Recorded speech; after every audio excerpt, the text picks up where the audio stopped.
So Infinix and Tecno both dropped affordable Pro phones and they're quite good. Tecno with the Camon 40 Pro and Infinix with the Note 50 Pro.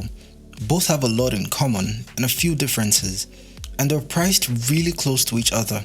So if you're in the market to pick up one of these, which should it be? By the end of this video, you should be able to make that choice fairly easily. Let's get it. Both phones look and feel pretty, but if I had to pick one based off design, it'll be the Infinix Note 50 Pro. It's the more premium feeling phone. Its brushed Damascus steel aluminum alloy makes it look more expensive than it actually is. You could almost mistake it for the titanium design language found on the iPhone 16 Pro or the Galaxy S25 Ultra. The glass section over the rear camera bump adds more to the phone's character. It really does feel like a flagship knockoff, but in a very good way. The Camon 40 Pro on the other hand feels like your typical mid-range smartphone. It has a matte textured rear, a two-tone design, a curved screen, and it's around 19 grams lighter than the Infinix. But you can't exactly mistake it for a much more expensive device. It plays it safe, nothing too dramatic, it's just okay. Overall, the Camon 40 Pro feels sleek while the Note 50 Pro feels more industrial and durable. So the design point for me goes to the Infinix Note 50 Pro.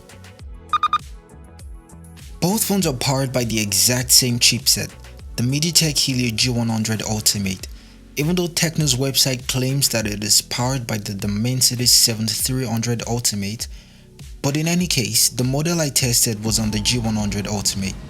Both phones aren't the fastest things you'll ever see, but they're not laggy as well. They pretty much would perform identically in day-to-day activities. The Note 50 Pro might have a slight advantage when doing things like gaming as a result of its marginally higher refresh rate. Both phones come with either 8 to 12 GB of RAM and can be expanded up to 16 and 24 GB respectively through memory fusion to enhance the performance of the devices. Also, both phones come with 256 GB of non-expandable storage. So it's safe to say that both phones perform very similar, and the higher refresh rate of the Infinix at 144Hz isn't really significant enough to cause a noticeable difference. So the hardware would be a tie. Over to the displays where you will find the first significant difference. Both phones have a 6.7-inch Full HD Plus Super AMOLED display, but that's pretty much where the similarities end. The Camon 40 Pro has a curved screen with a 120Hz refresh rate and a Gorilla Glass 7 eye protection. The Note 50 Pro is flat with no specified protection and it refreshes at 144Hz. Both displays are very vibrant and they produce very attractive colors, but I noticed that the display on the Note 50 Pro produced slightly more accurate colors. The display on the Camon 40 Pro by default seemed to lean towards the warm side, which makes white colors appear to look a little off-white. I confirmed in the display settings that both phones were set to their default, and although it's not a significant deal breaker, it's worth pointing out. Under direct sunlight, both phones are very visible. The Camon 40 Pro could get slightly brighter at just over 1300 nits compared to the Infinix's 1300 nits peak brightness. It's not a significant difference and both phones are bright enough outdoors. As much as I love curved screens, I'd give the display point to the Infinix by a very small margin, and that is because of the slightly more color accurate display.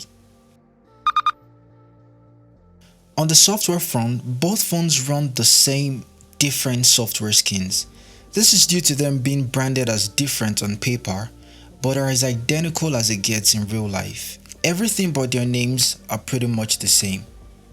They have similar app opening and exit animations, a similar control panel design, a similar setting panel design, and in some places, literal word-for-word settings.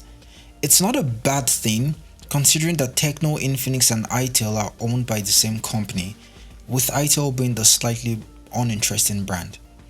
But I guess that's why they look so similar. Both of them run Android 15, and both skins look very minimal with very little bloatware. Both are set to get 2 years of Android updates, and it's a very similar story, pretty good modern software skin. This section is a tie. Also, hit that subscribe button down below. Both phones have a similar camera system and they're both dual cameras with a 50 megapixel wide angle and an 8 megapixel ultra wide. Both have OIS in their wide angle cameras, which is very good for their price. The selfie cameras are a little different, with the Camon 40 Pro at 50 megapixels with autofocus and the Note 50 Pro with 32 megapixels. Photos taken with them look very good and have similar aesthetic. The ultra wide shots are comparable. You'd pretty much always find a very decent shot provided that the lighting is optimal. They both shoot video at 2K 30 frames per second and they have an option for stabilization. Neither is the fastest at autofocus though, but safe to say they'll produce more good photos than bad. The Camon 40 Pro does have a fast shutter speed mode to capture fast moving subjects with the one tap button. The camera experience on both devices are similar and you wouldn't miss out taking one over the other. This section will be a tie. Both devices have a 5200 mAh battery, which is good enough to get you through the whole day. The Camon 40 Pro charges wired at 45 watts, while the Note 50 Pro charges at double the speed at 90 watts. It also charges wirelessly at 30 watts, and Infinix includes a MagSafe styled case for free in the box. The Note 50 Pro also has JBL tuned stereo speakers, which sound fuller than the Tecno's dual speaker setup. The Infinix throws in a heart rate sensor at the rear, while the Camon 40 Pro fights back with an IP68 water resistance. Both have IR blasters and optical in-display fingerprint sensors. The Infinix's faster wired and wireless charging and stereo speakers makes it win this category. At the time of this recording, the Tecno Camon 40 Pro would set you back 360,000 naira or $225, while the Infinix Note 50 Pro costs 370,000 naira or $230. For 10,000 naira more, I think the Infinix Note 50 Pro would be a better choice. You're getting faster charging, wireless charging, better speakers, and a slightly better display, which are features worth considering, especially since this is a comparison.